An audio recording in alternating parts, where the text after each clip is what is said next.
जैसे एक आशुतोष महाराज को रख रखा है, 10-12 साल हो गए डीप फ्रीजर में रख रखा है कि वे गहन समाधि में चले गए। एक मूर्खता के अलावा और कोई ये विचार नहीं है। तो हमारी धार्मिक भावना जो है ना, हमारा जो हिंदुत्व है, वेद का धर्म है, वो न तो भावनात्मक है, वो सत्य आधारित धर्म है। और जहाँ असत्य आधारित होगा वो हिंदू धर्म नहीं हो सकता, जिसमें पाखंड हो, उलझन हो, मिलावट हो, गिरावट हो, ऐसा हमारा धर्म नहीं हो सकता। सीधी और सच्ची बात होती है उसमें।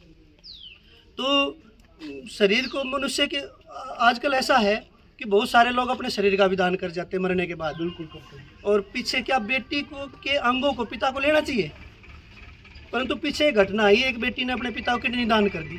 दे भी सके हैं। देश का है तो ये शरीर उपकार के लिए है, मिट्टी है। तो संसार में 2 चीज़ों की डिमांड है। बहुत देखो, मांसाहारी भी हैं और शाकाहारी भी हैं।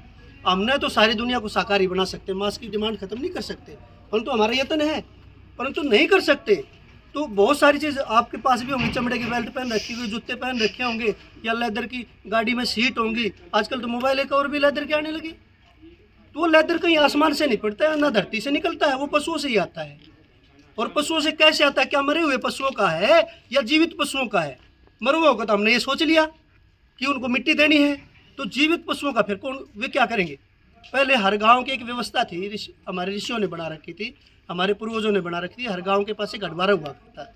मेरी बातों को आप भावनात्मक ना ले, समझने का प्रयास करें कि हमारी व्यवस्था। हटवारे को अच्छे से जानता हूं। हाँ जी जी। आप एक्सपोर्ट नहीं, मैं आपके केवल नहीं, मैं जो सुन रहे हैं लोग, दर्शक सुन रहे हैं, सभी दर्शकों को मेरा नमन है।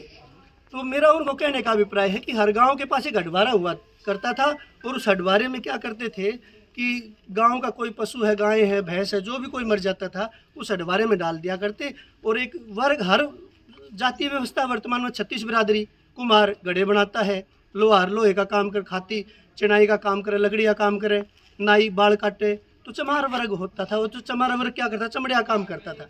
वो चमड़ा उतार लेता था, मांस छोड़ देता था, और गिद्ध चील प्राणी होते थे, वे उस मांस को खत्म कर देते थे, बदबू नहीं फैलती थी, हड्डियाँ बचती थी, हड्डियों का प्रयोग होता था, मांस का ये जूती बनाया करते। हर गाँव में क्या थे? ग्राम उद्योग थे, परंतु वे सारे ग्राम उद्योग खत्म हो गए। इनका स्थान बड़ी बड़ी फैक्ट्रियों ने ले लिया, और बड़ी बड़ी फैक्ट्रियाँ ये घास फूस से नहीं चलती, जो चमड़े की हैं चमड़े से ही चलेंगी। तो गायें तस्करी हो रही है और तस्करी हो रही है। जब उनको सहज सुलभ नहीं होंगी तो मारेंगी, ये तो मिट्टी ही है। अब भाई, क्या गाय की खाल को हमने गला देना चाहिए नमक डाल के? दूसरी भावना भी सोची जाए, भाई तुम तो खाल उतरवा रहे हो, तुम भी तो गला रहे हो भाई।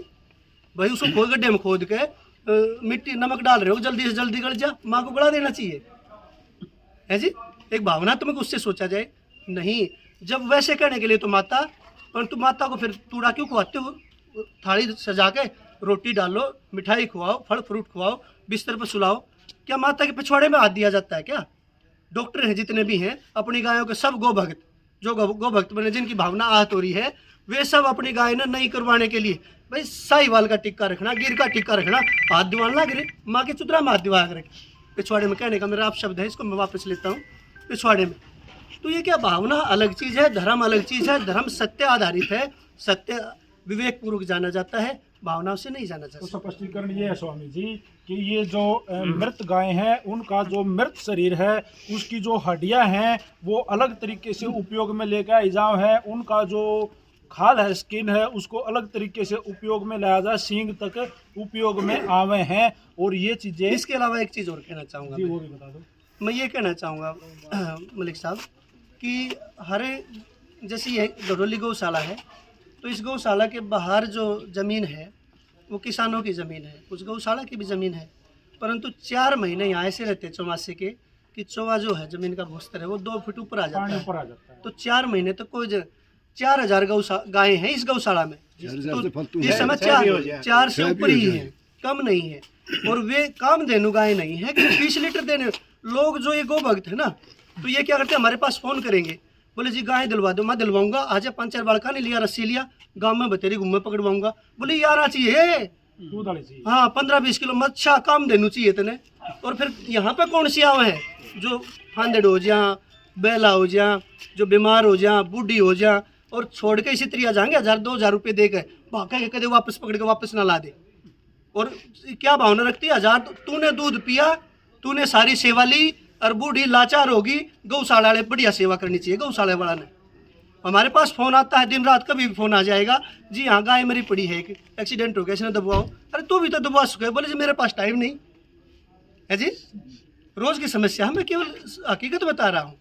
तो इस आपके चैनल के माध्यम से मैंने अपने विचार रखे हैं। किसी भाई को मेरी बातों से आहत भी हो सकता है, मेरा आहत करने का कोई उद्देश्य नहीं है।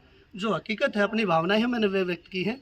अगर किसी भाई को गलत लगी हो तो उसके लिए मैं क्षमा चाहता हूं। स्वामी जी का कहना मतलब ये हो भाई, जीवित गाय की खाल नहीं उतारी जा रही। जो गाय मृत हो जाती हैं, जो किसी भी कारणवश बीमार होकर, बूढ़ी होकर या कुछ भी उनका दिक्कत हो रही है, और वो मृत मरने के बाद में उनकी खाल उतारी जाती है। ऐसा प्रोसीजर स्वामी जी कह रहे हैं कि भाई इसी गौशाला में नहीं है, शहर की सारी गौशाला में और सरकारी गौशाला में, जहाँ सरकारी गौशाला है वहाँ से ट्रॉली भर भर के इस तरह से गायों के शरीर को लेके जाकर अडवारे में ले जाया जावा है। और यही प्रक्रिया हुआ है, यही बात है। यही प्रक्रिया। तो आम जो पब्लिक जो भड़की बैठी है, उनको एक स्पष्ट 20 सेकंड में क्या कहना चाहोगे? मैं यही कहना चाहूँगा कि गाय की हम जीवित की सेवा करें अपने घरों में, यहाँ गौशाला में आने तक की नौबत ही ना आने दें।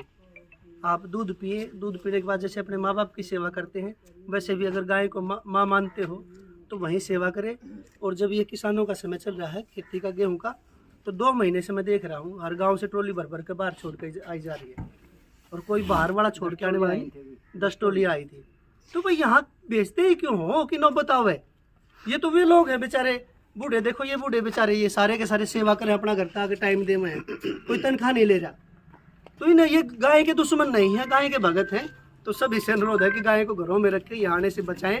और जो यहाँ आएगी तो उसकी तो देखो अनाथालय में क्या बच्चे का पालन पोषण हो सकता है। इजाजत है, एक बार हम भी गौशाला का घूम सकते, बिल्कुल बिल्कुल। एक मिनट पवन जी, आचार्य जी एक सवाल है कि जो खाल उतारी जावे है, क्या उसको बेचा जा है, मांस को बेचा जा है बाद में? नहीं, ऐसे आरोप लगाए गए। नहीं, यहाँ पे कोई मांस को नहीं बेचा जाता। कि जो ठेकेदार है, हमारे पूज्य गुरु जी आचार्य बलदेव जी ने 1990 में ये व्यवस्था शुरू की। तो यहाँ जब दबने की समस्या आने लगी तो ठेकेदार से बात करी, भाई इसको तुम ले जाओ, जैसे शहरों में भी करते हैं, ठेकेदार ही लेके जाता है। मुझे मालूम है सर, पहले भी ये बात आशी गौशाला में हुई भी है कुछ। तो फिर क्या हुआ कि यहाँ से गायें जाती थी, तो लगभग यहाँ से 15 किलोमीटर का गाँव है, वहाँ पर रोक लिया, अड़ेवा गाँव है, बड़ा विवाद हुआ, ड्राइवर को भी मार दिया था। फिर वो उसने यहीं एक अपना वो कर दिया, स्थापित कर दिया, तो यहीं होती है। तो उसकी एक जिम्मेवारी होती है कि गाय की गौशाला की सफाई करवाता सर रोजाना। मैं यहाँ पूछूंगा सर, देखो खाल तो वो ले जाओ, हाँ, हड्डी भी वो ले जाओ, हाँ, और जो उसने इम्पोर्टेंट पार्ट्स जो चाहिए हैं उस बॉडी में तो बॉडी कहूँगा मैं उसमें पता क्या करता है मैं, ना 2 चीज़ लेता हूँ केवल। जैसे खाल उतार दी, खाल को रख दिया, और बाकी को 2 कुएं खोद रखे, नीचे जाल लगा रखा है, तो उसमें डाल देते हैं हड्डियों समेत बाकी ढांचे को। तो उस वहाँ कीड़े हैं, उनमें कीड़े वहाँ ज़्यादा हो रहे हैं, तो वो कीड़े खा जाते हैं, हड्डियाँ बच जाती हैं, और फिर हड्डी जब निकल जाता है जो खाद बनता है उसका। हाँ, चलिए।